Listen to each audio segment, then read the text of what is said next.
Radio Shanghai.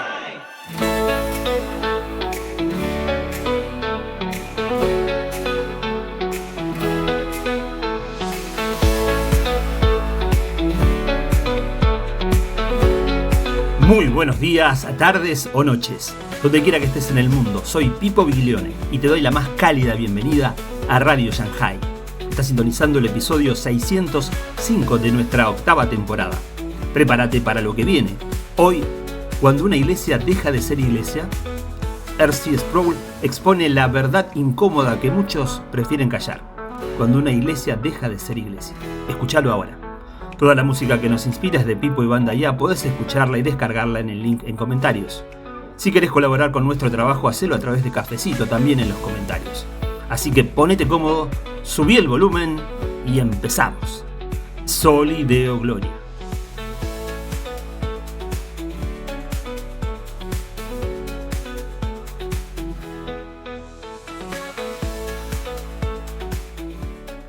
La naturaleza de la iglesia. Vimos en primer lugar que la iglesia es descrita históricamente como aquella institución que es una, santa, católica y apostólica. Hemos visto el significado del término iglesia como aquellas personas que tienen dueño y le pertenecen a Cristo. Hemos visto que la iglesia es un cuerpo confesante, que tiene un contenido de fe que comparte y que proclama al mundo. Pero la pregunta que quiero ver hoy en esta sesión es esta. ¿Cuándo una iglesia no es una iglesia? Recibo cartas todo el tiempo de personas que derraman sus almas y dicen: soy muy infeliz en la iglesia a la que asisto o a la que pertenezco. No estoy contento con lo que se predica o lo que se enseña o con las actividades que se llevan a cabo en la iglesia. O la gente clama y dice: mi alma se está muriendo de hambre, quiero ser alimentado y no puedo encontrar una iglesia que esté viva y que esté profundamente arraigada en las cosas de Dios. O la gente dice: no me siento parte de mi iglesia, puedo irme y buscar otra iglesia. Es una pregunta muy, muy seria. Y esta pregunta era primordial en el siglo XVI, en la época de la Reforma, cuando ocurrió la mayor fragmentación de la iglesia visible que jamás haya sucedido.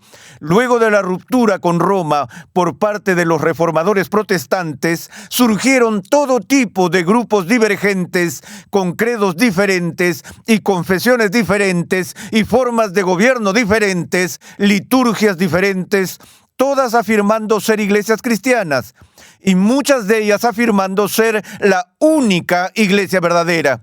Entonces la gente de ese entonces se preguntaba: ¿cómo podemos saber? Es decir, ¿cómo distinguimos una iglesia verdadera de una iglesia falsa? ¿Cuáles son las marcas de una iglesia auténtica?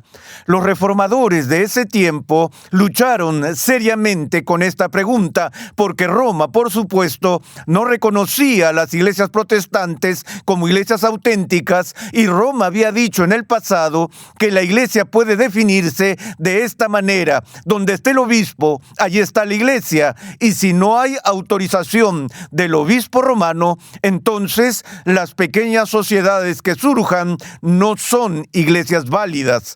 Los reformadores protestantes adoptaron un punto de vista diferente sobre el asunto y trataron de aislar y delinear las marcas de una iglesia válida o verdadera, y prácticamente se basaron en tres de estas características distintivas. Estas tres características son estas. En primer lugar, dijeron que una iglesia, para que sea una iglesia verdadera, el evangelio debe ser predicado fielmente. Más adelante volveré a ese punto para desarrollarlo. La segunda marca de la iglesia es que es una institución donde los sacramentos se administran debidamente. Y la tercera marca de una iglesia es que practica una disciplina auténtica, y de allí se desprende que tiene un gobierno eclesiástico, el cual existe para el cuidado y la disciplina de la gente. Así que de todos los diferentes elementos que componen una iglesia, los tres no negociables que los reformadores señalaron como marcas esenciales de una verdadera iglesia son estos tres. Veamos el primero, el Evangelio, donde se proclama el Evangelio. A lo que se referían con esto no era simplemente el anuncio de las buenas nuevas de la muerte de Jesús y la expiación, sino más bien que la iglesia es el lugar donde se enseñan y proclaman fielmente las verdades esenciales del cristianismo.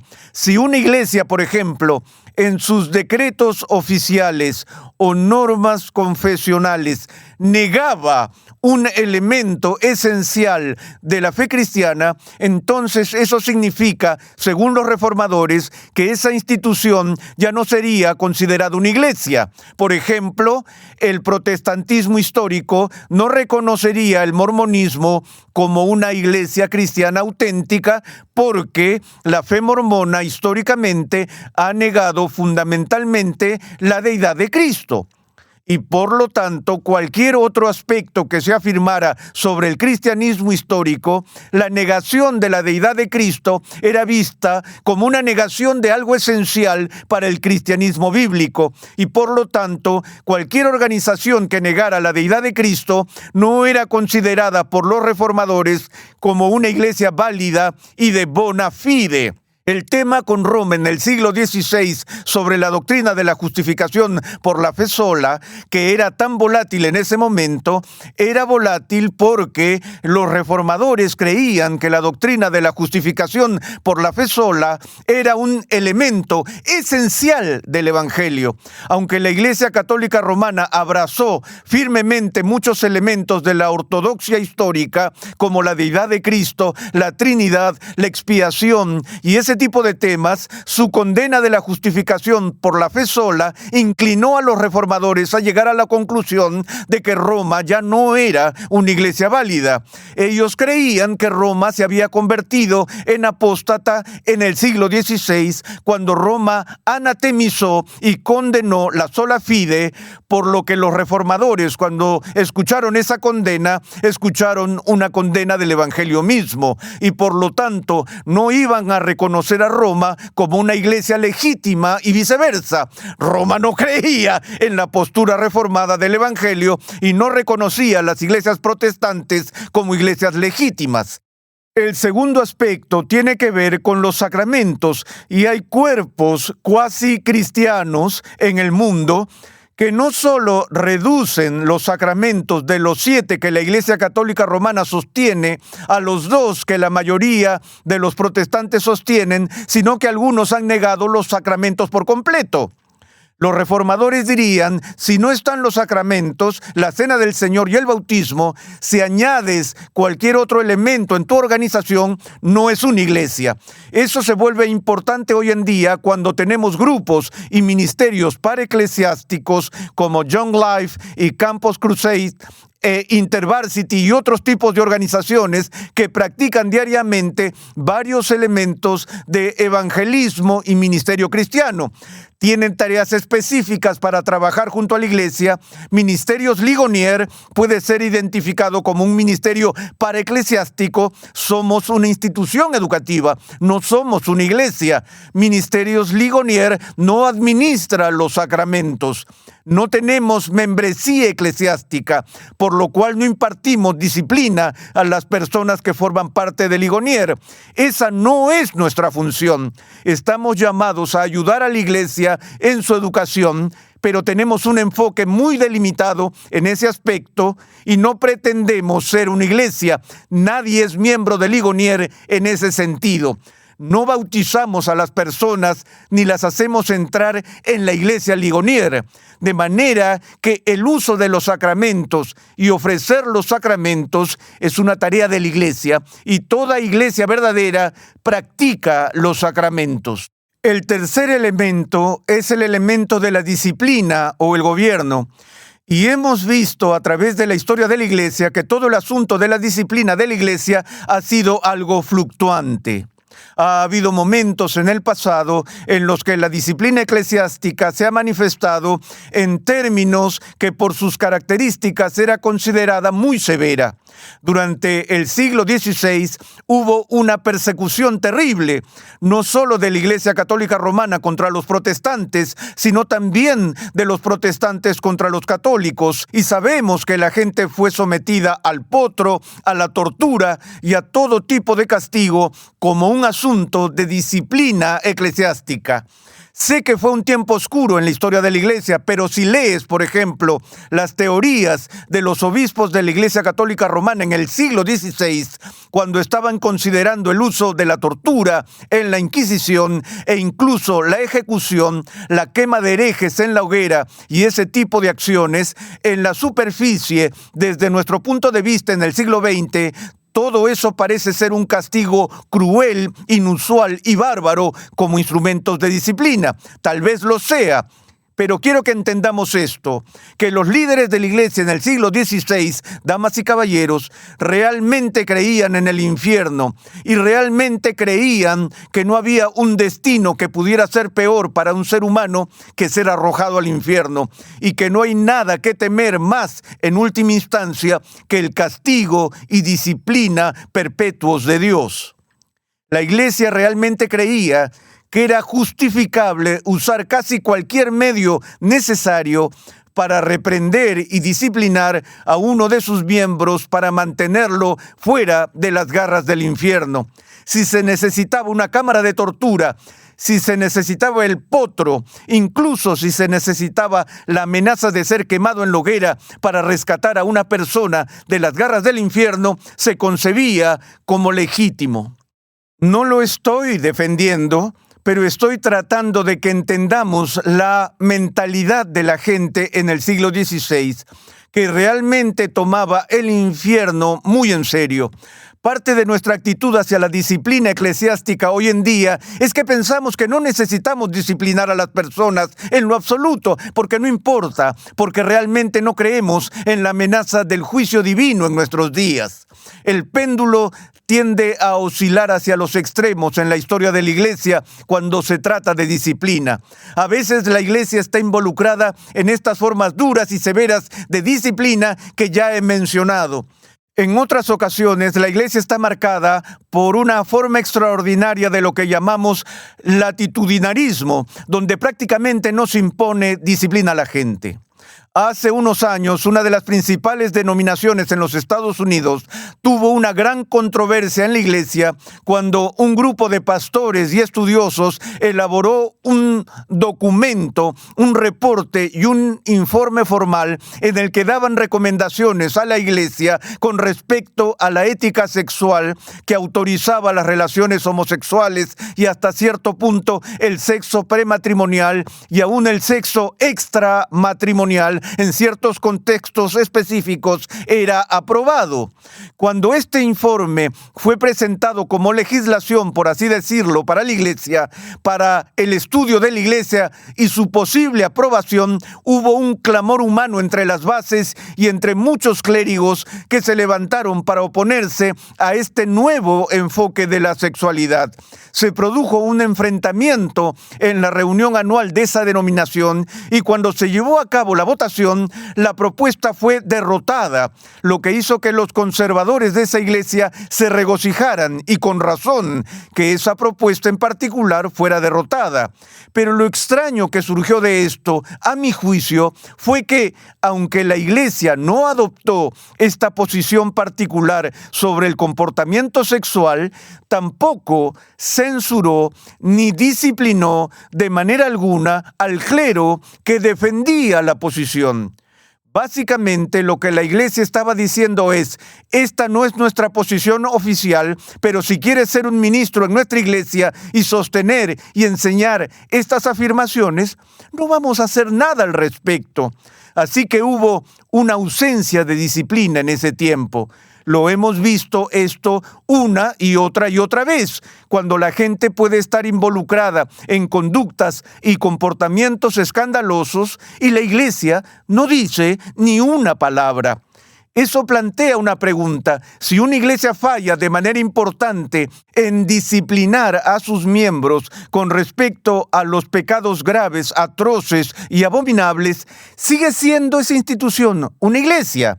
Una vez más, la pregunta es, ¿cuándo se convierte la iglesia en apóstata? Esa no es una pregunta fácil de responder porque es muy raro en la historia de la iglesia que una institución venga y diga, no creemos en la expiación de Cristo, no creemos en la deidad de Cristo.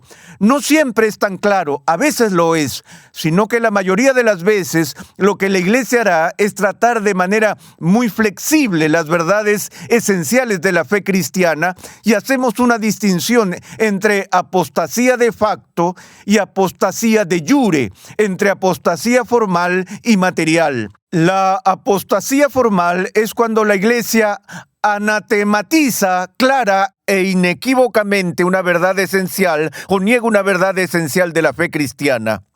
La apostasía de facto es apostasía a nivel práctico, donde los credos siguen intactos, pero la iglesia ya no cree en los credos, o que la iglesia empieza a socavar los credos mismos en los que dice creer, porque es una especie de escala variable de seriedad y práctica, ya que ¿quién puede discernir cuándo la iglesia ya no es una iglesia? No es un asunto fácil. Eso me lleva a esta aplicación práctica cuando la gente me pregunta, ¿debo dejar mi iglesia e ir a otra? Lo primero que quiero decirle a cualquiera que se plantee esa pregunta es que independientemente de lo que decida, es mejor que no se lo tome a la ligera porque es un asunto muy, muy serio.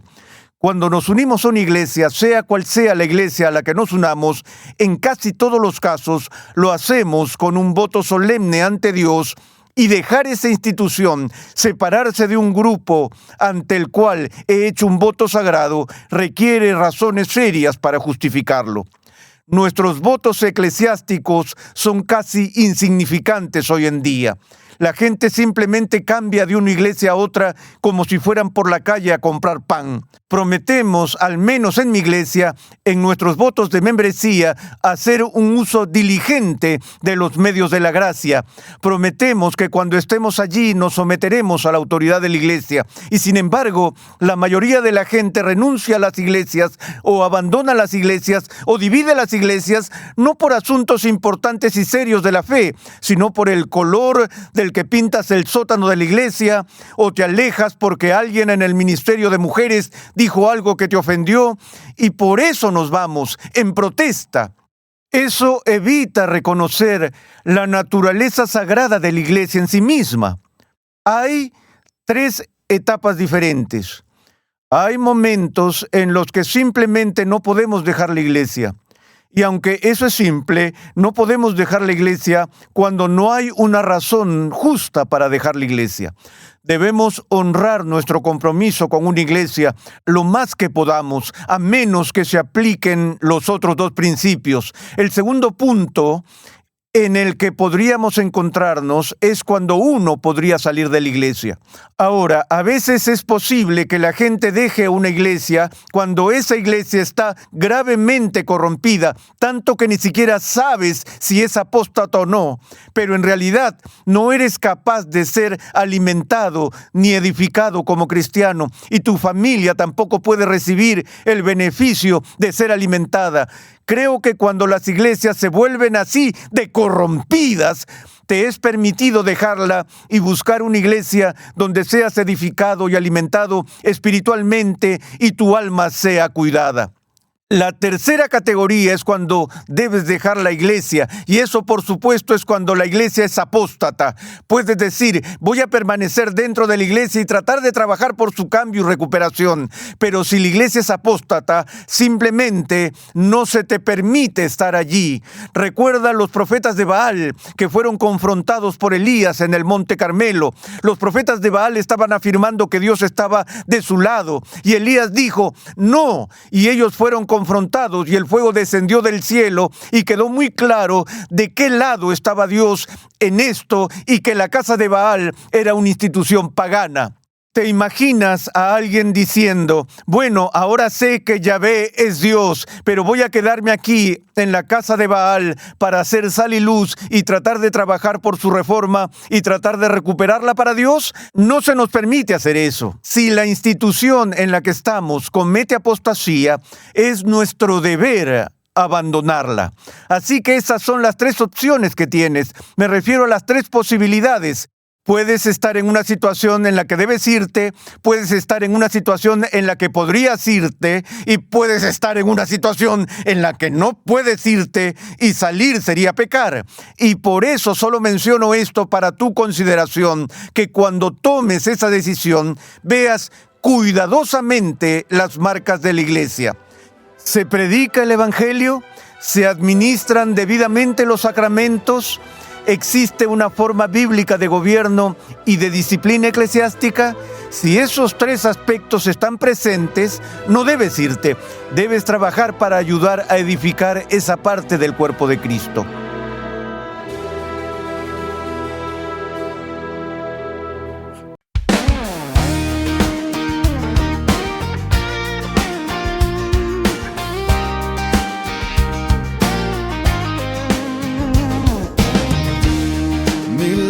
Para alabar mi gran Redentor Señor, las glorias de su majestad, los triunfos de su amor. Jesús, el nombre que da paz, rompe la esclavitud. Su amor, su gracia y su poder disipan la inquietud. Mi gran Maestro y mi Dios, ayúdame a cantar, a esparcir por doquier el honor de tu nombre sin par. Él rompe el poder del mal, del pecado y su prisión. La sangre de Jesús limpió mi alma del turbión.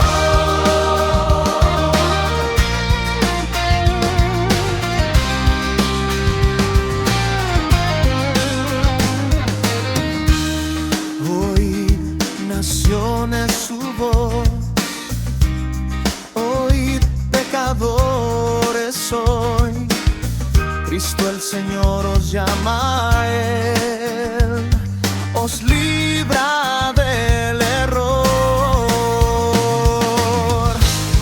Jesús, el nombre que da paz, rompe la esclavitud. Su amor, su gracia y su poder disipan la inquietud. Mi gran Maestro y mi Dios, ayúdame a cantar, a esparcir por doquier el honor de tu nombre sin par. Él rompe el poder del mal, del pecado y su prisión. La sangre de Jesús limpió mi alma del turbión. Mi gran Maestro y mi Dios, ayúdame a cantar, a esparcir por doquier el honor de tu nombre sin par. Él rompe el poder del mal, del pecado y su prisión. La sangre de Jesús limpió mi alma del turbión. Alma del turbión, mi alma del turbión.